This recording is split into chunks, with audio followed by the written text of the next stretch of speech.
बछड़ों को खोल देते थे खूंटे से, वो बछड़ा अबोध थे, वो कभी खूंटे से आजाद नहीं हो सकते थे। आज समय में भगवान ने उन्हें मुक्त कर दिया, अर्थात ईश्वर ही मुक्त करने की सामर्थ्यता रखते हैं। गोपियों के घर जाना, एक सखी, अच्छा गोपियां ना भगवान से प्रार्थना करती थी कि प्रभु हमारे घर आओ मटकी चुराने, हमारे घर आओ मक्खन खाने। जब भगवान नहीं जाते थे ना तो गोपियां रोया करती थी। एक बार माँ यशोदा दही मंथन कर रही थी और मक्खन निकाल कर गोविंद को गोद में बिठा करके मक्खन खिला रही थी। एक सखी पीछे से देख रही थी। वो सखी मन में भाव बनाई, क्या कन्हैया कभी मेरे मक्खन दोहने के समय आएंगे, क्या मैं उन्हें कभी अपने गोद में बिठाकर इस प्रकार मक्खन खिलाऊंगी। वो गोपी जब इस प्रकार भाव बनाई तो क्या हुआ, स्वयं भगवान श्री कृष्ण आज उस गोपी के मनोभाव को पूर्ण करने के लिए उसके घर पे पहुंच गए और वो दही मंथन कर रही थी। भगवान पीछे खड़े होकर के कहने लगे, सखी ओ सखी देख तूने मुझे बुलाया, मैं चला आया। अब सखी की आंखों में आंसू, जो भाव बनाया था, जो कल्पना करी थी वो सिद्ध हो गई, ठाकुर ने उसे पूरा कर दिया। केवल भाव बनाने की देर है। गोपी ने अपनी गोद पर बिठाकर भगवान को मक्खन खिलाया। और कभी कभी तो गोपियां रोया करती थी। एक सखी रो रही थी, दूसरी सखी ने कहा क्यों रो रही हो, बोले 15 दिन हो गए कन्हैया का दर्शन नहीं हुआ, दर्शन नहीं हुआ इसलिए आंखों में आंसू है। सारी सखियां कृष्ण कृष्ण कहकर रोती। ये जो शिकायत थी, ये शिकायत तो मिलने का मात्र एक बहाना था, शिकायत नहीं थी, मात्र बहाना था। भगवान ने ये लीला पूरी करी। गोपियां माखन लेके मथुरा जाती तो भगवान मटकी तोड़ देते थे। और एक दिन भगवान श्री कृष्ण को लेकर मां यशोदा चल पड़ी यमुना के पुलिन तट पर।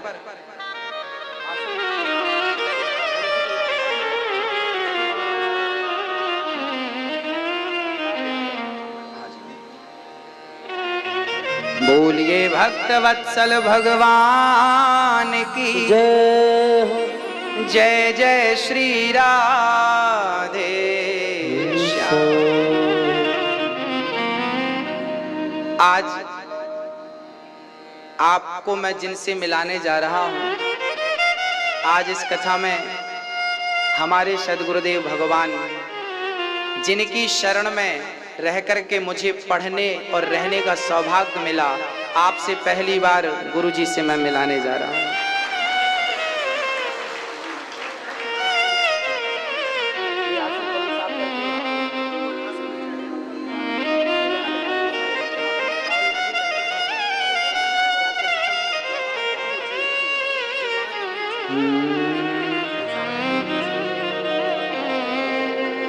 बोलिए सद्गुरुदेव भगवान की जय हो।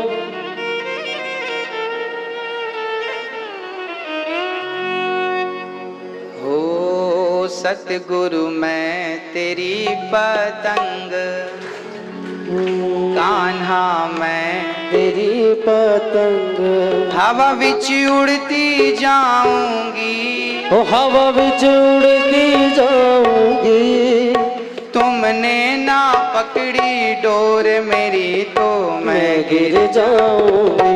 ओ सतगुरु मैं तेरी पतंग, ओ बाबा मैं तेरी पतंग, हवा विच उड़ती जाऊंगी, हवा विच उड़ती जाऊंगी। तुमने ना पकड़ी डोर मेरी तो मैं गिर जाऊंगी। ओ सतगुरु मैं तेरी पतंग, ओ बाबा मैं तेरी पतंग।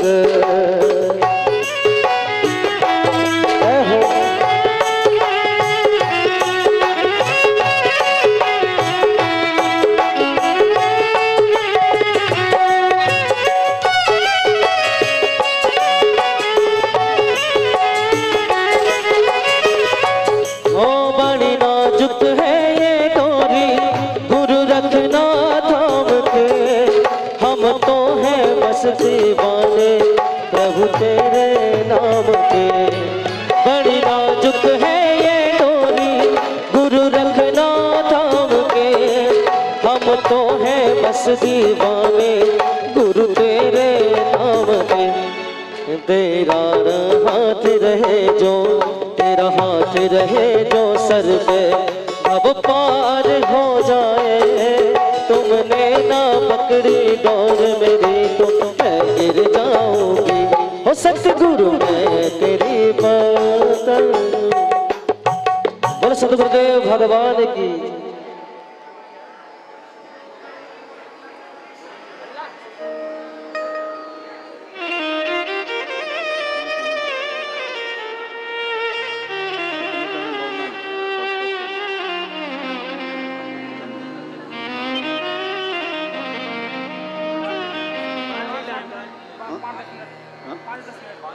पाँच 10 मिनट ही बोलना।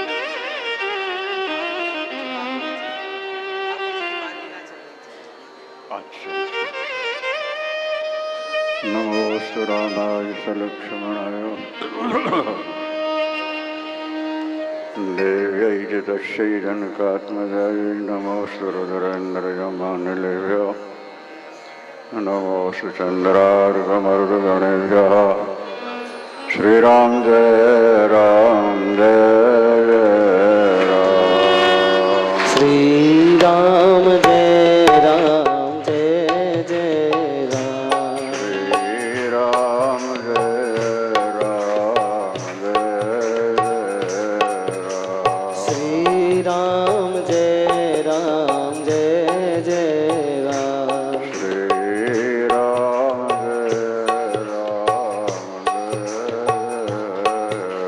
श्री राम जय राम जय जय राम। धर्म की जय अधर्म का नाश हो, प्राणियों में सद्भावना हो, विश्व का कल्याण हो, गौ हत्या बंद हो। गौ माता की जय हो, ब्रह्मलीन धर्म सम्राट स्वामी श्री कृपात्री जी महाराज की जय हो। हर हर महादेव। शिवा के हरि लाल की जय। की।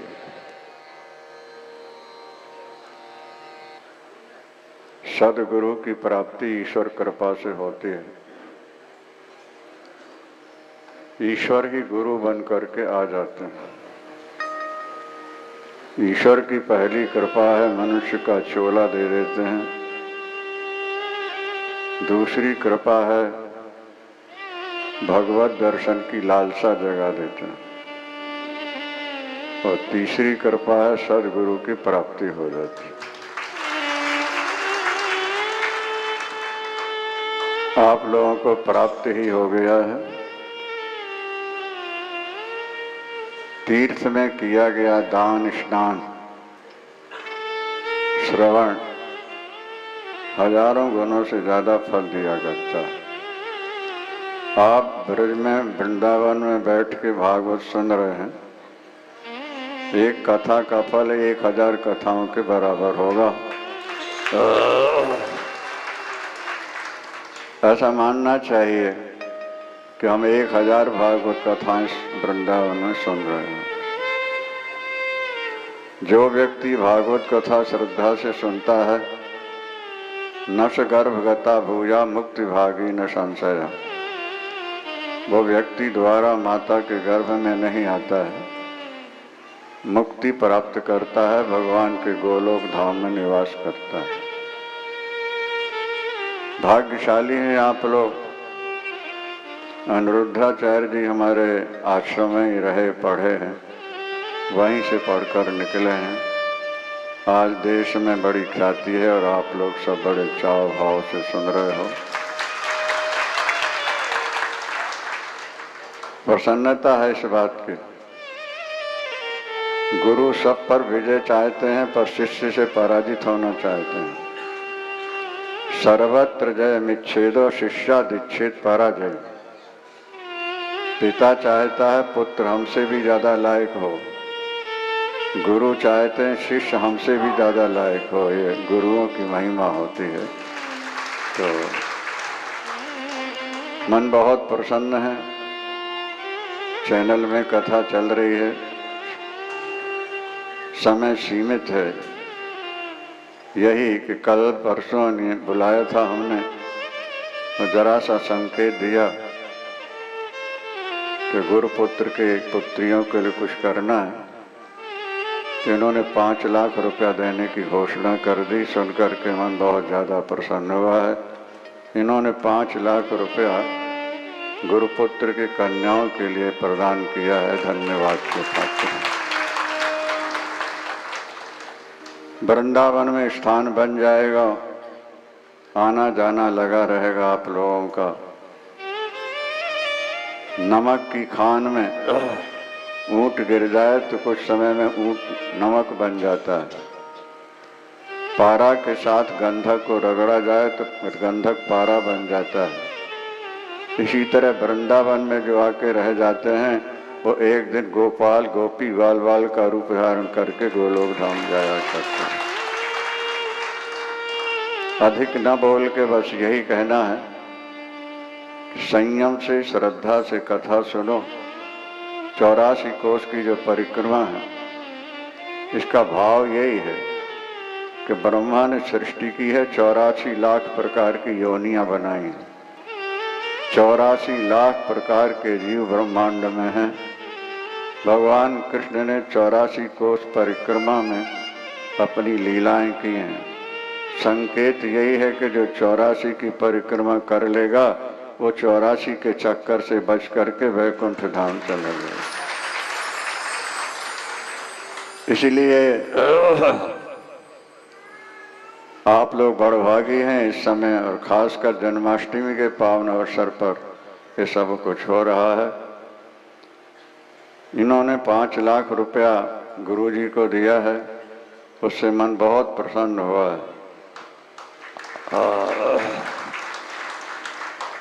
अपना आश्रम बहुत अच्छे ढंग से चल रहा है, आगे चलकर ये कुछ सहयोग करेंगे।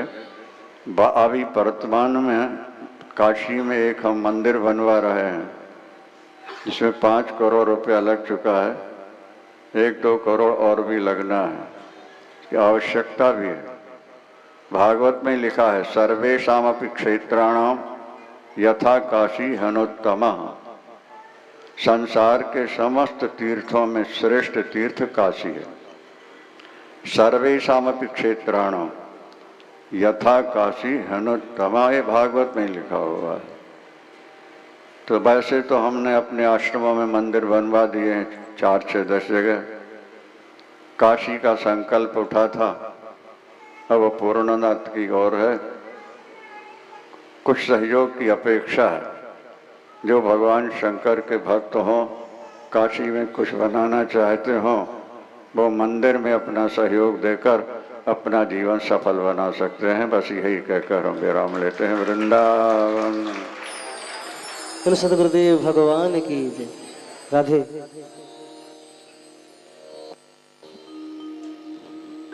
श्री राम जय राम जय जय राम। श्री राम जय राम जय जय राम। श्री राम जय राम जय जय राम। श्री राम जय राम जय जय राम। श्री राम जय राम जय जय राम। श्री राम जय जय राम।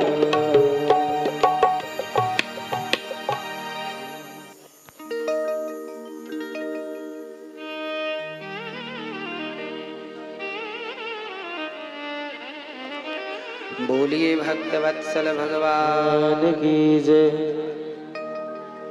सद्गुरुदेव भगवान की जय। जय जय श्री राधे श्याम।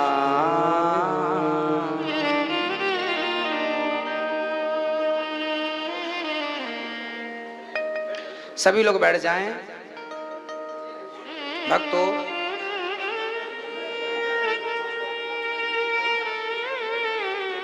ये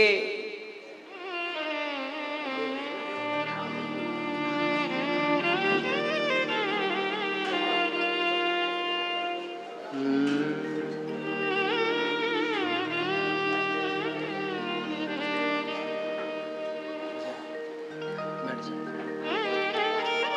ये हमारे सद्गुरुदेव भगवान हैं, जिनके यहाँ हमें रह करके भागवत श्रवण करने का, अध्ययन करने का सौभाग्य मिला। यदि गुरुजी ने आश्रम में हमें जगह ना दी होती तो शायद हम आपके बीच में आज ना होते। तो कहते हैं किसी का एक गिलास पानी पियो तो आप उसके ऋणी हो जाते हैं, और वैसे बेटा अपने माँ बाप का और अपने गुरु का ऋण कभी चुका ही नहीं सकता। वो सदा ऋणी ही रहना चाहता है, ऋण चुकाना ही नहीं चाहता। चुकेगा ही नहीं, चुकाएगा क्या? बोलिए भक्त वत्सल भगवान की जय।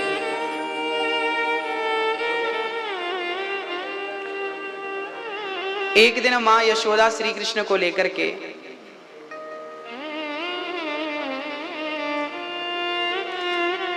एक दिन गुरु के रूप में भगवान ही आते हैं दर्शन देने के लिए। भक्तों, एक दिन मां यशोदा श्री कृष्ण को लेकर के गई और मिट्टी खाने लगे भगवान श्री कृष्ण। मैया ने बोला, च्योरे लाला तैने माटी खाई है? कन्हैया बोले, ना मैया मैंने माटी ना खाई। चल मुखड़ो खोल। कन्हैया कह रहे हैं, ना हम भक्षितवानम्ब सर्वे मिथ्या विशंसिनः। माँ, ये सब बेकार की बातें कर रहे हैं, मैंने कोई मिट्टी नहीं खाई। मैया बोली, तो नहीं खाई तो मुंह खोल। जब कन्हैया ने मुंह खोला तो इतने से मुख में पूरा ब्रह्मांड नजर आ गया। उस दिन 84 कोष की परिक्रमा हम लोगों ने ब्रह्मांड घाट का दर्शन किया था ना, वो वही घाट था जहां भगवान ने अपना मुंह खोला था, उसी का नाम पड़ गया ब्रह्मांड घाट। इतने से मुंह में संसार को दिखाया। मानो भगवान कहना चाहते हैं कि मुझे साधारण समझने की भूल मत करना। मैं आपके बीच में साधारण सा हूं, दिख रहा हूं, बट मैं साधारण होकर भी असाधारण हूं। विप्रधेनु सुर संतहित लीन मनुजे अवतार। मैं सेवा के लिए अवतार लिया हूं। एक व्यक्ति कुएं में गिर गया, दूसरा व्यक्ति कुएं में उतर गया, तो गिरने वाले को बचाने के लिए उतरा। तो गिरना अलग था, उतरना अलग था। हम लोग गिरे हुए प्राणी हैं और हम गिरे हुए प्राणियों को बचाने के लिए भगवान उतरते हैं, अवतरित होते हैं, अवतार लेते हैं। विप्रधेनु सुर संतहित लीन मनुज अवतार। निजेक्षा निर्मित तन श्री माया गुण गोपाल। बोलिए भक्त वत्सल भगवान। भक्तों, भगवान श्री कृष्ण को ये लीला इसलिए करनी पड़ी ताकि आप उन्हें, वो आपके बीच में रहते हैं, आप उन्हें साधारण ना समझ लें। यशोदा माँ एक दिन कन्हैया को अपनी गोद पर बिठाती हैं, कहती हैं, लाला तू मेरो बेटा है, मुझको बड़ी प्रसन्नता है। एक दिन राजा परीक्षित ने प्रश्न किया कि प्रभु, आखिर राजा परीक्षित ने ऐसा कौन सा पुण्य किया है जिस पुण्य के फल स्वरूप, जिस पुण्य के कारण भगवान ने उन्हें अपनी गोद में धारण कर लिया? ऐसा कौन सा पुण्य किया है? ऐसा कौन सा पुण्य यशोदा ने किया है जिसके कारण वो अपना दूध पिलाती है, गोद में लेती है और वो पुचकारती, प्यार करती है, जगत के पालनहार के कान पकड़ के भी घुमाती रहती है? ऐसा कौन सा पुण्य? तब कहा कि यशोदा पिछले जन्म में धरा थी, नंद बाबा वसु थे। यशोदा ने बड़ा पुण्य किया था, दान किया था। दान करने से ही गति होती है। और जो वृद्धाश्रम में मंदिर बन रहा है, उस मंदिर के निर्माण में भी आप लोग अपना सहयोग कर सकते हैं। मंदिर तो मंदिर है, माँ ही मंदिर है। भक्तों, द्रोणो वशो नाम प्रवरो धरया सहभार्यया। वसुदेव जी और नंद बाबा और यशोदा, ये धरा और वसु थे, दोनों बड़े प्रेम से भगवान की भक्ति करते थे। एक दिन धरा जंगल में अकेली थी, पति देव स्नान कर रहे थे, तभी संत आ गए। संतों ने कहा माँ भूख लगी है, कुछ भोजन कराओ। तब धरा गांव में एक सेठ के घर चली गई। सेठ से कहा कि हमें 2 रुपए दे दो, हम संत सेवा करना चाहते हैं, साधु सेवा करना चाहते हैं। भक्तों, धरा गांव में गई, पर वहां का जो मुनीम था, जो सेठ था, वो बड़ा नियत का बुरा था। वो धरा से कहने लगा पहले तुम्हें कुछ चुकाना पड़ेगा, बाद में हम आपको दे सकेंगे।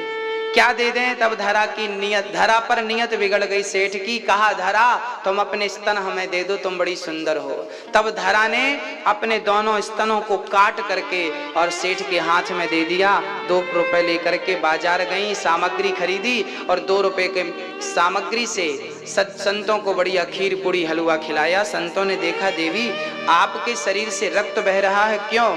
तब संतों ने कहा देवी कारण बताओ। तब धरा ने कहा कि रक्त बहने का कारण यही है कि आपकी सेवा के लिए मुझे संतों के लिए अपने स्तनों का दान करना पड़ा। वो संत के रूप में भगवंत थे, प्रकट हो गए भगवान। बोलिए भक्त वत्सल भगवान। भगवान प्रकट होते हैं और भगवान बड़े भाव से प्रकट होकर के कहते हैं कि आपने मेरे लिए अपने स्तनों का दान किया, अगले जन्म में मैं आपका पुत्र बनकर आपके स्तनों का पान करूंगा। आज संतों को स्तनों का दान कर दिया, काट कर 2 रुपए के लिए। आज भगवान ने उस पुण्य के कारण यशोदा को आज माँ का दर्जा दिया है। गोद में बैठ करके भगवान पान कर रहे हैं दूध का। एक दिन भगवान श्री कृष्ण को माँ यशोदा ने दही मंथन कर रही थी। एकदा गृहदासीसु यशोदानंद गेहिनी कर्मांतर नियोक्तासु निर्ममंथ स्वयं दधे। आज यशोदा ने दही मंथन किया। तब भगवान श्री कृष्ण ने कहा माँ मुझे भूख लगी है, भोजन कराओ, भोजन कराओ। तब यशोदा ने दूध पिलाया। तभी चूल्हे का जो दूध चढ़ा था वो उफनने लगा। भगवान श्री कृष्ण को छोड़कर माँ दूध उतारने गई तो भगवान ने सारी मटकियों को तोड़ दी। मैया छड़ी लेकर दौड़ी, लाला तेने मटकी तोड़ी, आज तेरी खबर लूंगी। और भगवान आगे आगे भाग रहे हैं, पीछे से मैया दौड़ रही है। जो भगवान 3 पग भूमि में दुनिया को नाप सकता है वो भागेगा तो क्या कोई पकड़ सकता है? कभी नहीं पकड़ सकता। पर यशोदा दौड़ रही है। अच्छा, हम ईश्वर को पकड़ सकें हमारी सामर्थ्यता नहीं है, लेकिन पकड़ने के लिए दौड़ सकते हैं। और दौड़ेंगे तो कभी ना कभी कृपा करके वो पकड़ में आएगा जरूर, वो आएंगे जरूर। हाँ, भगवान पर माँ यशोदा पर कृपा करी। भगवान को माँ ने पकड़ लिया, उखल से बांधा। और जब बांधने लगी तो 2 अंगुल रस्सी क्या हो गया? 2 अंगुल रस्सी कम पड़ गई। भगवान आपसे कितने दूर हैं आपको पता है? भगवान हमसे इतने ही दूर हैं जितनी दूर हमारी आंखों का काजल है। आपकी आंखों का काजल क्या आप बिना दर्पण के सहारे देख सकते हैं? मैया जी, ओ मैया, क्या बिना दर्पण के आप अपनी आंखों का काजल देख सकते हो? हाँ या ना? ना। आंखों का काजल भी तो आप देख नहीं सकते, तो ईश्वर को क्या देखोगे? आंखों का काजल देखने के लिए दर्पण का सहारा चाहिए। ऐसे ईश्वर को देखने के लिए भक्ति का आश्रय चाहिए। बिना भक्ति के दर्पण से वो नजर माँ यशोदा ने बांध दिया अहंता और ममता, अहंकार और मोह। जब तक इन दो चीजों का परित्याग नहीं करते आप, अहंकार और मोह का, तब तक ईश्वर मिलना बड़ा मुश्किल है। ईश्वर को पाने के लिए क्या छोड़ना पड़ेगा? अहंकार। मैं अरु मोर तोर तै माया, जय वस कीनी जीवन काया। मैं और मेरा, मैं कुछ हूं ये भूल जाइए, मेरा कुछ है ये भी भूल जाइए। मैं कुछ नहीं हूं और मेरे केवल गोपाल हैं, ये याद रखिए। कभी कभी हमें लगता है कि ये काम हम कर रहे हैं। क्या लगता है? ये काम हम करना ना। आप अपने आप को कर्ता मान लेते हैं, इसलिए आपको नुकसान भी होता है, टेंशन भी होती है, चिंताएं बनी रहती है। आप अपने आप को क्या मत मानना, क्या मत मानना मेरी माँ? मैया, ओ मैया, क्या मत मानना? कर्ता। कर्ता कौन है? कर्ता कृष्ण है। हम अपने आप को कर्ता मानते हैं, इसलिए परेशानी होती है। हम कभी ये ना समझें कि मैंने कुछ किया, हमेशा ये भाव बनाएं कि सब कुछ मेरा कन्हैया कर रहा है, मैं कुछ नहीं कर रहा, सब कुछ वही है। बस सारा काम मेरे गोविंद करते हैं। मैं नाचने वाला हूं, वो नचाने वाले। ये फैक्ट्री मेरी नहीं है, फैक्ट्री गोविंद की है, फैक्ट्री भगवान की है। ये पत्नी मेरी नहीं, भगवान की है। पुत्र मेरा नहीं, ईश्वर का। सब कुछ ईश्वर का। मैं केवल नौकर हूं, उस ईश्वर का चाकर हूं। मेरी हैसियत उससे ज्यादा नहीं है, नहीं। भक्तों, मैं कथा में अक्सर कहा करता हूं कि कभी कभी कुत्ता गाड़ी के नीचे चलता चलता समझने लगता है कि गाड़ी मैं चला रहा हूं। एक कुत्ता गाड़ी के नीचे चल रहा था, बैलगाड़ी के छकड़े के। वो समझने लगा कि गाड़ी मेरे कंधे पे है, मैं चला रहा हूं। बस वही स्थिति हमारी और आपकी। जब हम बहुत नाम कमा लेते हैं, पद प्रतिष्ठा पा लेते हैं, धन धान्य पा लेते हैं, तो हमें लगने लगता है कि ये मेरी मेहनत का फल है। मैंने मेहनत की, मैंने किया, मिला ना। इस बात पर मैं अक्सर कहा करता हूं कि आपकी कामयाबी के पीछे आपकी मेहनत नहीं, मेरे गोविंद की कृपा है, पूरी पूरी कृपा। क्योंकि उसकी कृपा के बिना मेहनत करने वाले बहुत हैं। आप और हमसे ज्यादा मेहनत तो मजदूर करता है। हमसे ज्यादा भी मेहनत करने वाले लोग हैं या नहीं, पर वो तो कामयाब नहीं हो पाए ना। बेचारे वो फुटपाथ पर सोते हैं, रोटी खाते भी हैं कि नहीं, उसकी भी गारंटी नहीं। तो ईश्वर ने हमें जो दिया है वो हमारी मेहनत का नतीजा नहीं है, वो कृष्ण की प्रत्यक्ष कृपा। आप महसूस करें ना करें वो आपकी मर्जी है, पर कृपा की ना होती जो आदत तुम्हारी, तो सुनी ही रहती अदालत तुम्हारी। गरीबों के दिल में जगह तुम ना पाते, तो किस दिल में होती हिफाजत तुम्हारी। ना हम होते मुजलिम, ना तुम होते हाकिम, तो किस दिल में होती इबादत तुम्हारी। कृपा की ना होती जो आदत। बड़े दयालु हैं कन्हैया। हम लोगों की गलती कहाँ है? हम मान बैठे हैं कि हम करते हैं, हम करते हैं। एक दिन भगवान, दो वृक्ष लगे थे, जब भगवान को उखल से बांधा, मैया पर कृपा करी, बंध गए भगवान। उखल से बीच से निकले, दो वृक्ष से बीच से निकले उखल को लेकर, दोनों वृक्ष धड़ाम से गिरे, दोनों ने स्तुति करी। वाणी गुणानुकथने श्रवणौ कथायाम, हस्तौ च कर्म सुमनस्तव पादयो। वाणी गुणानुकथने श्रवणौ कथायाम। अपनी वाणी से सदा गोविंद का गुणगान करता रहूं, सदा कानों से कथा श्रवण करता रहूं। यही भाव बना रहे, यही भाव बना रहे। एक दिन भगवान ने इन पर कृपा करी, ये दोनों श्रापवश वृक्ष बने थे, आज दोनों को भगवान ने मुक्त किया। भगवान श्री कृष्ण के गोकुल में एक नारी थी जिसका नाम था सुखिया। क्या नाम था? वो फल बेचती थी, फल ले लो, फल ले लो, फल ले लो, फल ले लो। वो फल बेचने वाली माँ इतनी गरीब थी, इतनी गरीब थी कि उसे फल बेचकर जो मिलता था उसी से उसका चूल्हा जलता था। आज वो जब घर से निकली ना तो उसे कुछ भी नहीं मिला, 1 रुपए का फल नहीं बिका। जब वापस आने लगी तो नंद भवन दिखाई पड़ा, तो आवाज लगाती है, यशोदा,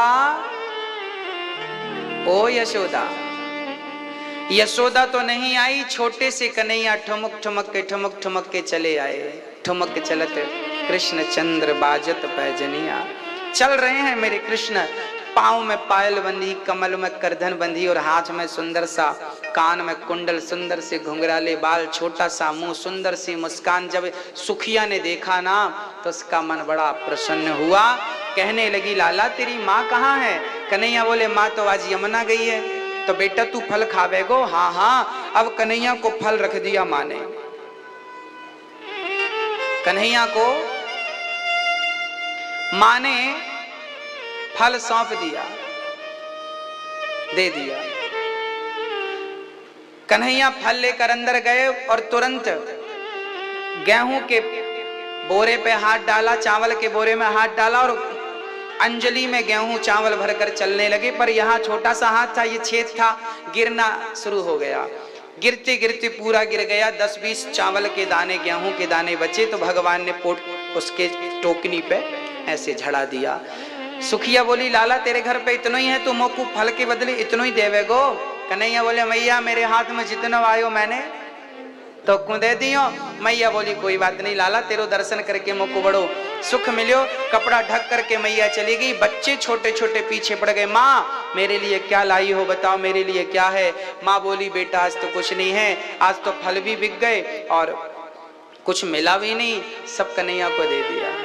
और कन्हैया को सब दिया था तो ऐसा तो था नहीं कि कन्हैया को से देना। मैया बोली, लाला चूल्हा नहीं जलेगा, पानी पी के सो जाओ। जब टोकनी रखी और बच्चों ने कपड़ा हटाया तो जितने दाने गिरे थे चावल के, एक एक दाना हीरा मोती बनकर कई गुना हीरा मोती टोकनी भर गई और गिरने लगा। पूरा घर सोना चांदी धन धान्य से भर गया। तुझे देते नहीं देखा पर झोलियां भरी देखी, इसी का नाम ये बात है कि भगवान ऐसे देता है कि दुनिया में कोई इस प्रकार दे ही नहीं सकता।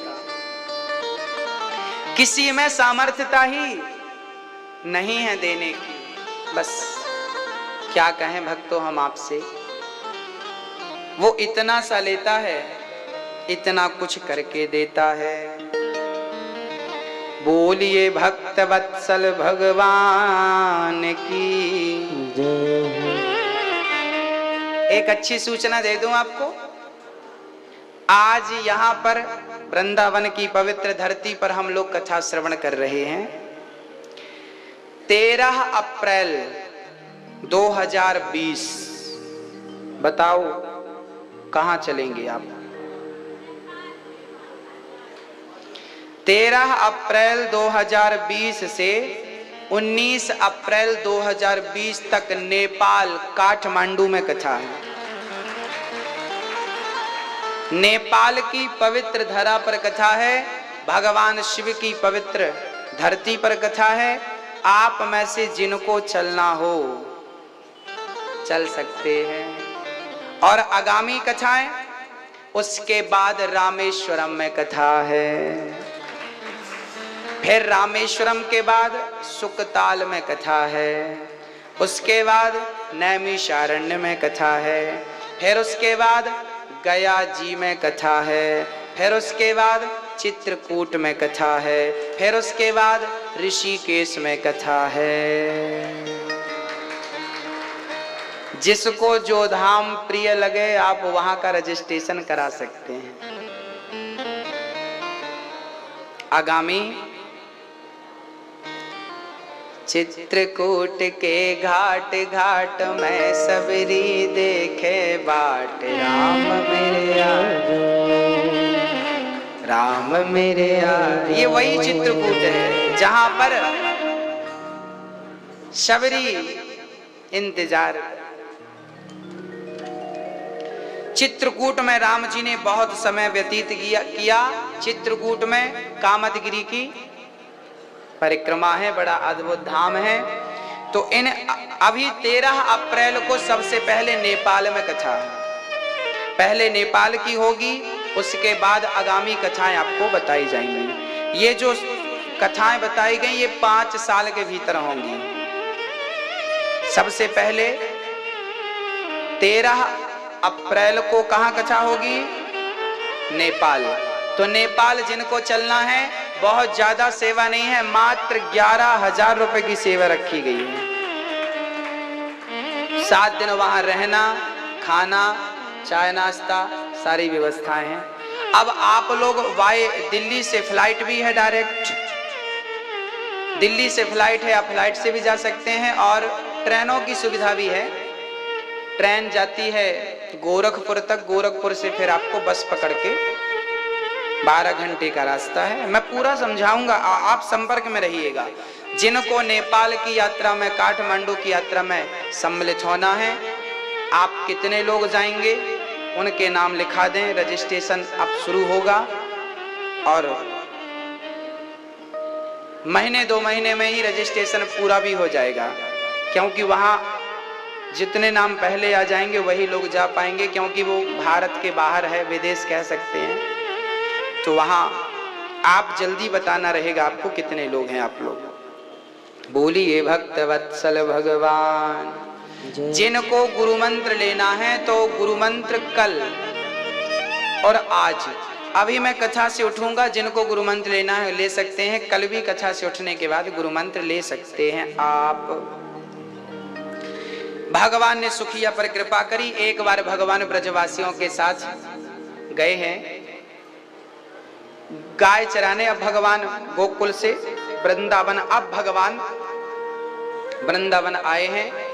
वृंदावन में जब भगवान आए तो गोपाष्टमी से भगवान ने बछड़े चराने शुरू कर दिए, गाय चराने, बछड़े चराने शुरू कर रहे हैं भगवान। एक दिन बछड़े चराने गए थे भगवान, तो बकासुर आ गया। भगवान ने बगलासुर को, बकासुर का उद्धार किया।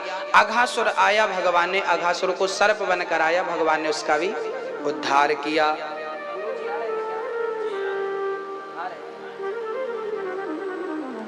अघासुर का भगवान ने उद्धार किया।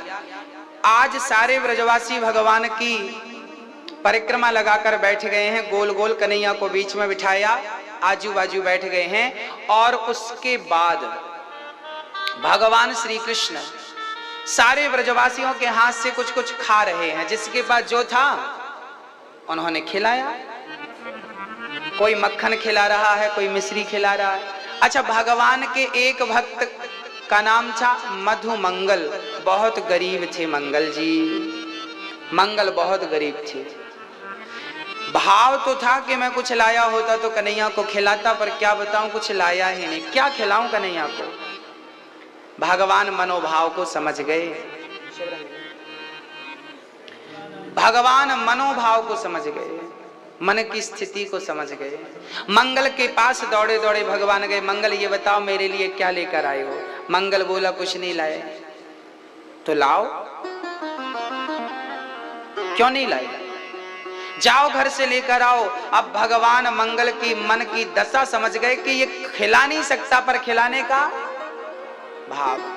मंगल दौड़ा दौड़ा, माँ माँ, घर गया। माँ क्या बनाया है आपने? माँ ने कहा बेटा कुछ नहीं बनाया, 2 दिन पहले कढ़ी बनी थी रखी है। कढ़ी भर करके मंगल चल पड़े पात्र में। वो कढ़ी लेकर जब मंगल चले, परिणाम हुआ कि रास्ते भर सोचते रहे कि ये खट्टी कढ़ी कन्हैया को खिलाऊंगा, बीमार ना पड़ जाए। तो यमुना के तट पर खड़े होके मंगल वो कढ़ी गट गट गट गट गट गट गट गट पीने लगे। सारी कढ़ी मंगल ने जो बची उसे यमुना में फेंक दिया। कन्हैया दौड़े दौड़े आए, पूरी तूने पी ली, बचाना। जो बची वो फेंक दिया, बचे क्या? भगवान के मुंह पे कड़ी भरी थी। भगवान ने कहा पूरी तूने गट कर ली, पर ये मत पीना। मंगल के मुख में भगवान ने अपना मुख लगाया और मंगल के गाल में एक ठोकर लगाई। मंगल के अंदर की कड़ी भगवान के अंदर समा गई। बोलिए भक्त वत्सल भगवान की जय।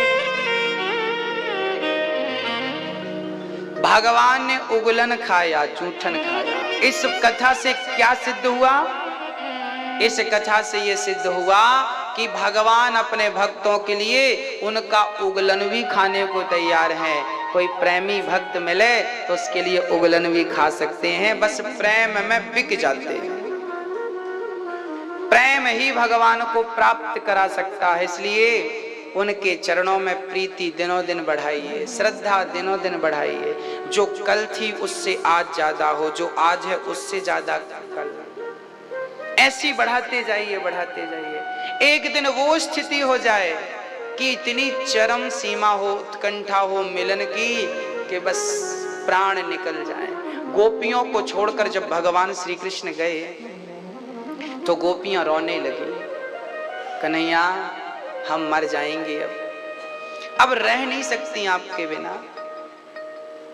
भगवान से मिलने की ऐसी उत्कंठा हुई कि नाम पाहरू दिवस निसी,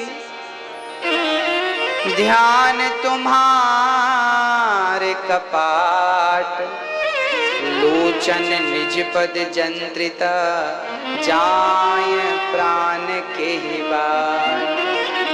बस प्राण निकल जाएंगे। मछली पानी में रहती है, सर्प भी पानी में, कछुआ मेंढक भी पानी में, पर कछुए को पानी से निकाल दो तो क्या मरता है? सर्प को पानी से निकाल दो तो क्या मरता है? मछली को पानी से निकाल दो तो क्या जिंदा रहती है? सर्प के पास और मेंढक कछुए के पास तो ऑप्शन है, पर विडंबना तो मछली की है जिसके पास ऑप्शन नहीं है। वो पानी के सिवा रह ही नहीं सकती, पानी के बिना। जैसे मछली के पास ऑप्शन ही नहीं है थल का, ऐसे ही जब आपके पास केवल कृष्ण के सिवा कोई ऑप्शन ही ना बचे तभी वो प्राप्त होगा। जब तक ऑप्शन रहेगा तब तक उसका मिलना मुश्किल है, क्योंकि भगवान ने कहा, सुनेरी कबीरदास सूरदास जी पद गाते हैं, सुनेरी मैंने निर्बल के बल, सुनेरी मैंने निर्बल के बल राम, सुनेरी मैंने निर्बल के। जो निर्बल होता है निर्बल को न सताइए जाके मोटी हाय, निर्बल को मत सताइए, दुर्बल को मत सताइए। जब तक आपके सारे सहारे नहीं छूट जाते, रिश्तेदारों से, पत्नी पति पुत्र पैसा पद से जब तक मन नहीं हट जाता, तब तक परिपूर्ण परमात्मा आपसे मिल नहीं सकता।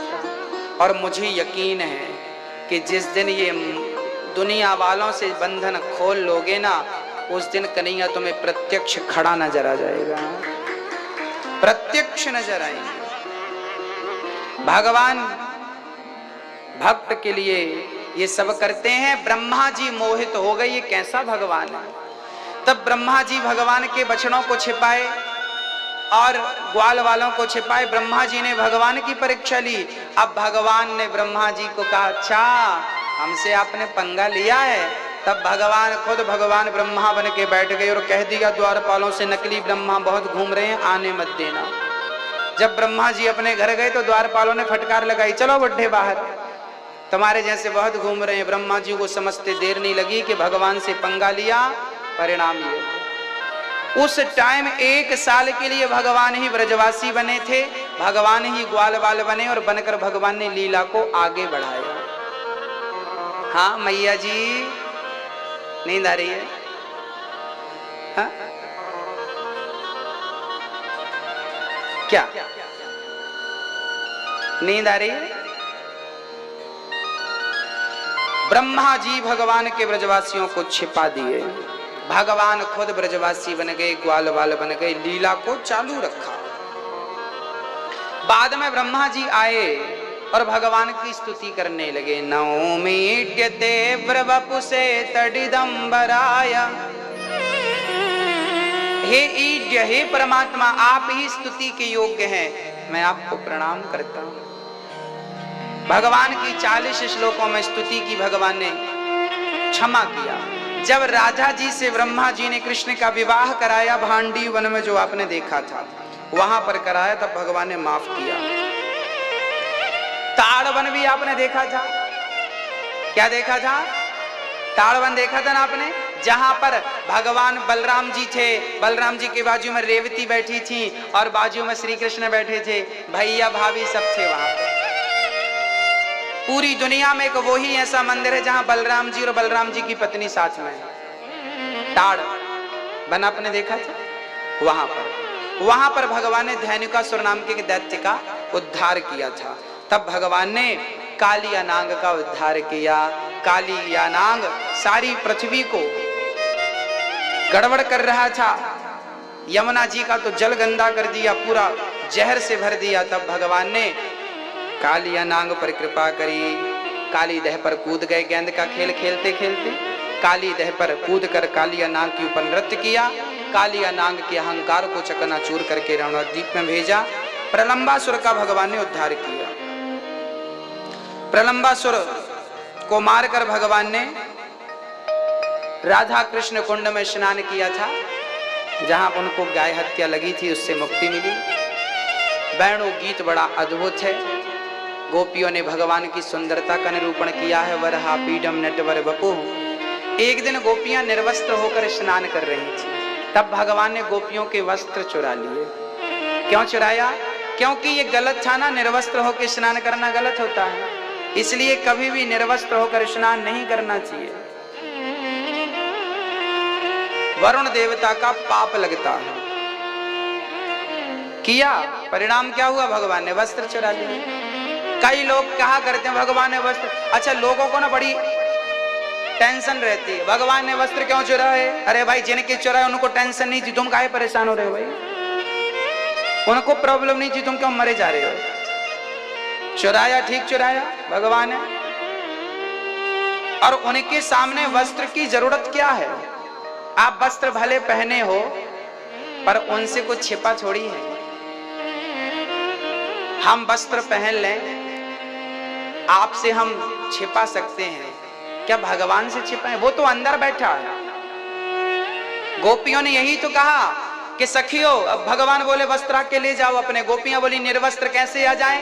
तब एक सखी बोली भगवान है, इनसे कुछ छिपा नहीं, अंदर बाहर की सब जानता है। तब गोपियां आई, सूर्य भगवान को प्रणाम किया, वस्त्र लौटा दिए। भगवान अब मत गलती करना। अच्छा भगवान ने मना ना किया होता ना तो फिर निर्वस्त्र होकर स्नान करने की परंपरा बन जाती, इसलिए भगवान ने मना किया। विदेशों में तो आज भी यही परंपरा है, वहां ऐसे स्नान करते निर्वस्त्र होकर, क्योंकि वहां भागवत नहीं है, क्योंकि वहां कृष्ण का उपदेश नहीं है, क्योंकि वहां संस्कार नहीं है, क्योंकि वहां भक्ति नहीं है, क्योंकि वहां मर्यादा नहीं है। हम मर्यादित लोग हैं, हम रहना खाना सब मर्यादित करते हैं। हमारे हर काम में मर्यादा होती है, बोलने में मर्यादा, सुनने में मर्यादा, बैठने में मर्यादा, उठने में मर्यादा, स्नान में मर्यादा। हाँ, गोपियों पर कृपा करी, यज्ञ पत्नियों पर आपने जो दर्शन किया था यहां पर, वो भगवान ने यज्ञ पत्नियों पर कृपा करी। मैया 56 भोग बना रही थी। 56 भोग मैया किस लिए बना रही हो? बोले इंद्र की पूजा करेंगे। बोले इंद्र की पूजा मत करो, आप गोवर्धन की पूजा करो। और गोवर्धन की पूजा के लिए जब मैया ने कृपा करी तो मैया से कहा 56 भोग इंद्र को नहीं, भगवान गिरिराज को भोग लगाइए। बोलिए गिरिराज धरण भगवान की।